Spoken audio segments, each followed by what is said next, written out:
Kung marami kayong mga sasabihin tungkol dito. Si Ian Lim walang keber na i-direct si Kim Chiu sa isang movie project. Diretsang inamin ni Ian Lim na bukas siya sa anumang proyekto kabilang na posibleng reunion kay Kim Chiu. Ayon sa aktor, mahalaga sa kanyang patuloy na paggawa at pagmamahal sa sining ng pelikula.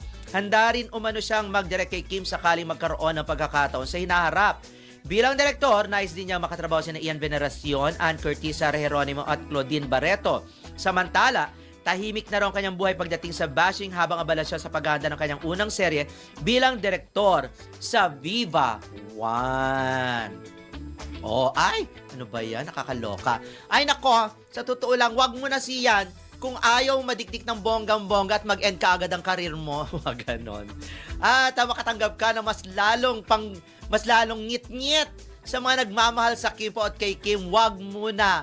At tama lang naman sabihin, okay lang naman na sinabi mong gusto mo siyang i-direct kung may pagkakataon, kung magkakaroon ng pagkakataon. Pero sa sitwasyon ngayon ni Kim, parang ang gusto niya munang makatrabaho yung mga kakilala niya, yung nakalakihan niyang mga direktor. 'Di ba sa ABS, sa Ignacia. Sa Ignacia Network. Ngayon yung sa'yo hanggang pangarap na lang muna. Dahil malay mo naman, itong si Paolo, kapag ka nagkaroon ito ng production, baka ito pa nga ang mag-direct kay Kim. Kasi nakikita ko hindi naman ako manghuhula, pero nakikita ko na itong si Paolo, pag ito ay nag-direct, naku parang maganda. Maganda yung pelikula kasi merong mata sa merong mata sa sining itong si ibig sabihin, sining, paggawa ng pelikula, siguro pagko-conceptualize ng pelikula, pagpili ng mga project, at pagdidirehe o pagmamaniobra ng mga artista para gumanap diyan sa pelikula serye na yan. Para katulad ni parang katulad ni sino ba to? Parang katulad ni Alessandra De Rossi, 'di ba? Nag-direct siya ng pelikula pero hindi naman dire-diretso. Mga ganon. O si Ricky Davao, nag-direct din naman yan. Si Eric Quezon, mga ganon. Malay nyo naman. At naniniwala ko dahil nasa production na itong si Paolo, ang unang mag-direct dyan ay si Paolo, kay Kim. At hindi ko nakikita bolang kristal na maididirect ni Ian Lim si Kim dahil si Kim tatanggi ito. Charot. Pwede naman, di ba? Kasi si Kim ayaw na ng ganyan, di ba? Eto lang kung si Kim man ay papayag magkaroon ng reunion movie, para nakikita ko, wala. Kahit kay Gerald Anderson, sorry sa mga sa mga Kim Je, sa Kim Je, wala ako nakikita. Kasi para kay Kim, tapos na talaga ang nakaraan, tapos na ang mga dapat na naman nangyari noon, iba una sa limot, ibasuran na. Let's move forward. Kung saan ako masaya, dun ako dapat. 'Di ba? Eto na nga, nagpunta siya ng Thailand, nagkaroon siya ng realization na dapat moving forward na nga daw dun sa kung ano man ang mga pinagdaan niya nung nakaraan. Tama lang naman yun. Malay nyo naman kasi in the middle of working in a project with this excess, tas bigla magkaroon ng problema, ano mangyayari? Baka matsugi pa yung mga na yan, matsugi yung project na yan, magkaroon pa ng problema. At machismis pa ng mga kung ano-ano, di nag-suffer din naman dyan, di si Kim. O ganon, wag na. Total maganda naman ang career ni Kim Wag na. Hindi naman sinasabi kong forever. Malay nyo dumating ang pagkakataon.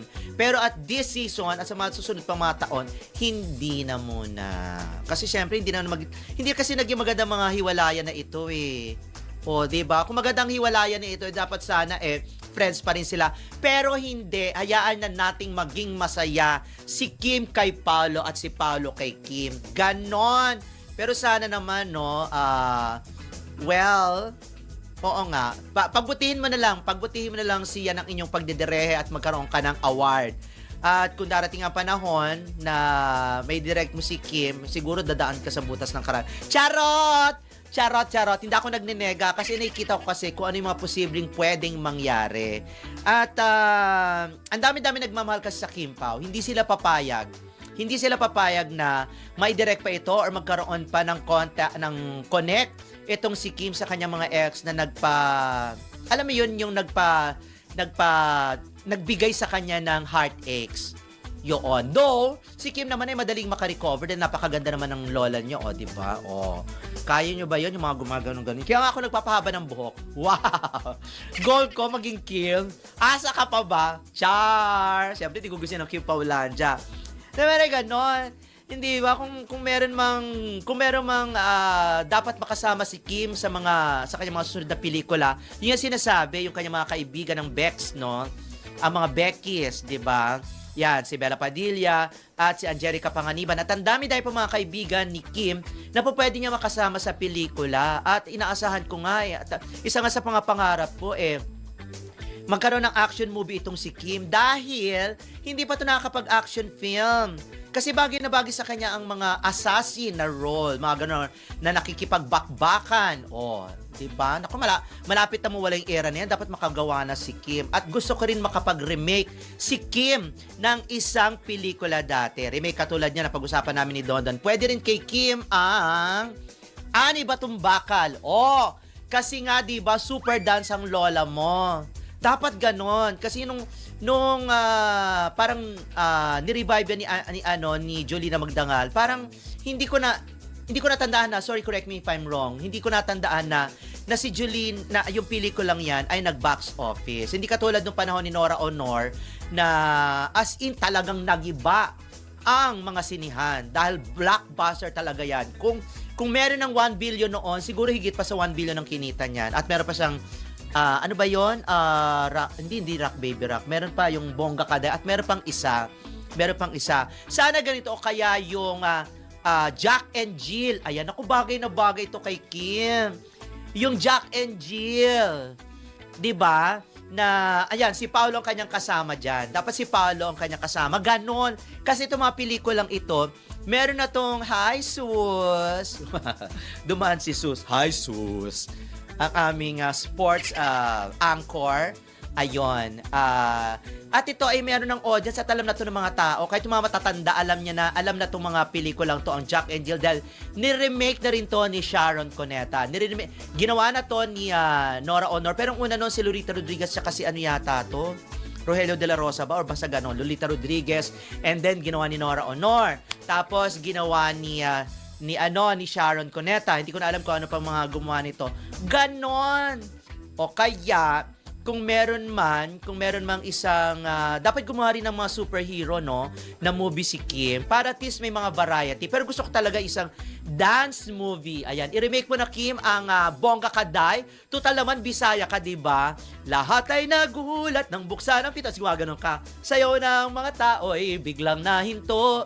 Buhok may buji, talang pa kay Gucci. Suot mo'y gawa ni Pitoy, di nang galing kay Eloy. Ganon, di ba ang ganda? Si Ani Batong Bakal na taga Frisco. O ganon. Ano bagay na bagay kay Kim? Kasi komedyante si Kim. Tapos ang guest niya dyan, sina Vice Ganda, yung mga tiga Showtime. At siya na rin mismo ang mag-produce.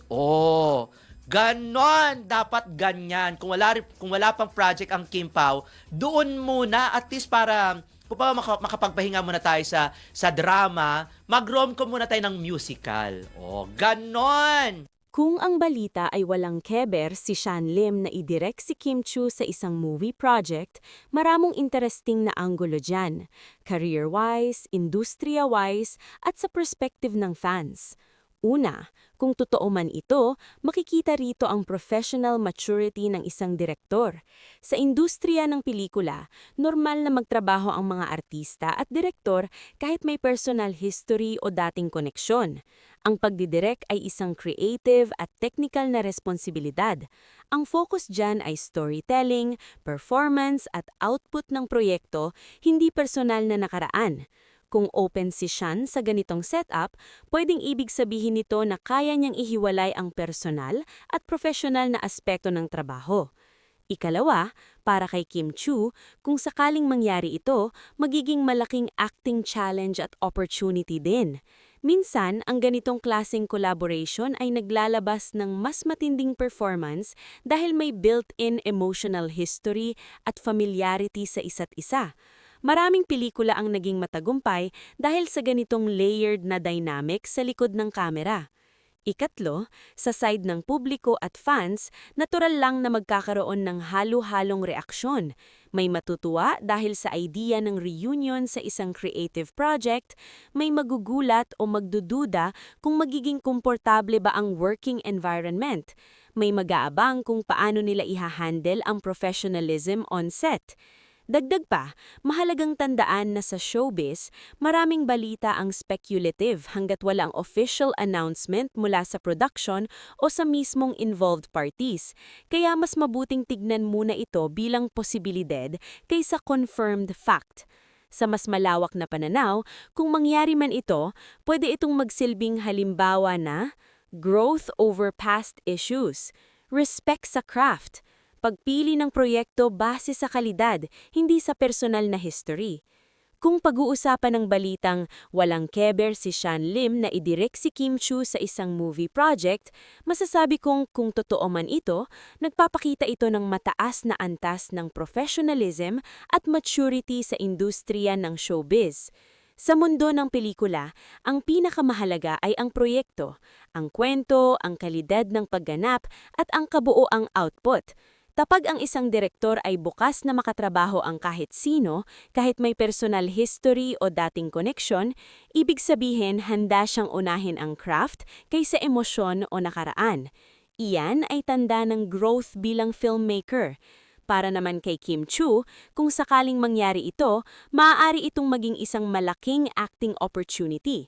Minsan, ang mga ganitong collaboration ay nagbubunga ng mas malalim at mas totoo na performance dahil may level na ng familiarity at understanding sa working style ng isa't isa. Kung maayos ang communication at malinaw ang creative direction, pwedeng maging solid ang kalalabasan ng proyekto. Sa side ng fans, natural lang na magkakaroon ng halo-halong reaksyon. May mabibigla, may magiging curious, may magiging supportive at may magiging critical. Ganyan talaga kapag may history ang dalawang personalities na involved. Pero sa dulo, ang tanong dyan, maganda ba ang pelikula? Epektibo ba ang pagdidirek? Tumatak ba ang performance? Iyon pa rin ang tunay na basehan ng tagumpay. Dagdag ko rin, hanggat walang official confirmation mula sa production o sa mga kampo nila, mas mabuting tignan ito bilang usap-usapan pa lang. Sa showbiz, mabilis kumalat ang balita pero hindi lahat ay finalized agad. Overall, kung mangyari man ito, pwede itong maging magandang halimbawa na sa industriya, trabaho muna bago personal. At kung maayos ang execution, baka maging isa pa itong proyektong pag-uusapan ng marami. Sa unang tingin, medyo nakakagulat ang balitang ito lalo na sa mga fans ng dalawa dahil natural lang sa showbiz na may mga dynamics at history ang mga artista. Ngunit, sa mas malalim na perspektibo, ang desisyon ni Sean Lim na walang keber sa pagdidirek kay Kim Chiu ay nagpapakita ng professionalism at maturity. Sa mundo ng pelikula, ang pinakamahalaga ay ang proyekto, ang kwento, ang kalidad ng pagganap at ang kabuoang output. Kapag ang isang direktor ay bukas na makatrabaho ang kahit sino, kahit may personal history o dating koneksyon, ibig sabihin handa siyang unahin ang craft kaysa emosyon o nakaraan. Iyan ay tanda ng growth bilang filmmaker. Para naman kay Kim Chiu, kung sakaling mangyari ito, maaari itong maging isang malaking acting opportunity. Minsan, ang mga ganitong collaboration ay nagbubunga ng mas malalim at mas totoo na performance dahil may level na ng familiarity at understanding sa working style ng isa't isa. Kung maayos ang communication at malinaw ang creative direction, pwedeng maging solid ang kalalabasan ng proyekto. Sa side ng fans, natural lang na magkakaroon ng halo-halong reaksyon. May mabibigla, may magiging curious, may magiging supportive at may magiging critical. Ganyan talaga kapag may history ang dalawang personalities na involved. Pero sa dulo, ang tanong dyan, maganda ba ang pelikula? Epektibo ba ang pagdidirek? Tumatak ba ang performance? Iyon pa rin ang tunay na basehan ng tagumpay. Dagdag ko rin, hanggat walang official confirmation mula sa production o sa mga kampo nila, mas mabuting tignan ito bilang usap-usapan pa lang. Sa showbiz, mabilis kumalat ang balita pero hindi lahat ay finalized agad. Overall, kung mangyari man ito, pwede itong maging magandang halimbawa na sa industriya, trabaho muna bago personal, at kung maayos ang execution, baka maging isa pa itong proyektong pag-uusapan ng marami. Sa unang tingin, medyo nakakagulat ang balitang ito lalo na sa mga fans ng dalawa dahil natural lang sa showbiz na may mga dynamics at history ang mga artista. Ngunit, sa mas malalim na perspektibo, ang desisyon ni Shan Lim na walang keber sa pagdidirect kay Kim Chu ay nagpapakita ng professionalism at maturity. Sa mundo ng pelikula, ang pinakamahalaga ay ang proyekto, ang kwento, ang kalidad ng pagganap, at ang kabuoang output. Kapag ang isang direktor ay bukas na makatrabaho ang kahit sino, kahit may personal history o dating koneksyon, ibig sabihin handa siyang unahin ang craft kaysa emosyon o nakaraan. Iyan ay tanda ng growth bilang filmmaker. Para naman kay Kim Chu, kung sakaling mangyari ito, maaari itong maging isang malaking acting opportunity. Minsan, ang mga ganitong collaboration ay nagbubunga ng mas malalim at mas totoo na performance dahil may level na ng familiarity at understanding sa working style ng isa't isa. Kung maayos ang communication at malinaw ang creative direction, pwedeng maging solid ang kalalabasan ng proyekto. Sa side ng fans, natural lang na magkakaroon ng halo-halong reaksyon. May matutuwa dahil sa idea ng reunion sa isang creative project, may magugulat o magdududa kung magiging komportable ba ang working environment. May mag-aabang kung paano nila ihahandle ang professionalism on set. Dagdag pa, mahalagang tandaan na sa showbiz, maraming balita ang speculative hanggat walang official announcement mula sa production o sa mismong involved parties. Kaya mas mabuting tignan muna ito bilang posibilidad kaysa confirmed fact. Sa mas malawak na pananaw, kung mangyari man ito, pwede itong magsilbing halimbawa na growth over past issues, respect sa craft, pagpili ng proyekto base sa kalidad, hindi sa personal na history. Kung pag-uusapan ng balitang walang keber si Shan Lim na idirect si Kim Chu sa isang movie project, masasabi kong kung totoo man ito, nagpapakita ito ng mataas na antas ng professionalism at maturity sa industriya ng showbiz. Sa mundo ng pelikula, ang pinakamahalaga ay ang proyekto, ang kwento, ang kalidad ng pagganap at ang kabuoang output. Kapag ang isang direktor ay bukas na makatrabaho ang kahit sino, kahit may personal history o dating koneksyon, ibig sabihin handa siyang unahin ang craft kaysa emosyon o nakaraan. Iyan ay tanda ng growth bilang filmmaker. Para naman kay Kim Chu, kung sakaling mangyari ito, maaari itong maging isang malaking acting opportunity. Minsan, ang mga ganitong collaboration ay nagbubunga ng mas malalim at mas totoo na performance dahil may level na ng familiarity at understanding sa working style ng isa't isa. Kung maayos ang communication at malinaw ang creative direction, pwedeng maging solid ang kalalabasan ng proyekto. Sa side ng fans, natural lang na magkakaroon ng halo-halong reaksyon. May matutuwa dahil sa idea ng reunion sa isang creative project, may magugulat o magdududa kung magiging komportable ba ang working environment. May mag-aabang kung paano nila ihahandle ang professionalism on set. Dagdag pa, mahalagang tandaan na sa showbiz, maraming balita ang speculative hanggat walang official announcement mula sa production o sa mismong involved parties. Kaya mas mabuting tignan muna ito bilang posibilidad kaysa confirmed fact. Sa mas malawak na pananaw, kung mangyari man ito, pwede itong magsilbing halimbawa na growth over past issues, respect sa craft, pagpili ng proyekto base sa kalidad, hindi sa personal na history. Kung pag-uusapan ng balitang walang keber si Shan Lim na idirect si Kim Chu sa isang movie project, masasabi kong kung totoo man ito, nagpapakita ito ng mataas na antas ng professionalism at maturity sa industriya ng showbiz. Sa mundo ng pelikula, ang pinakamahalaga ay ang proyekto, ang kwento, ang kalidad ng pagganap at ang kabuoang output. Kapag ang isang direktor ay bukas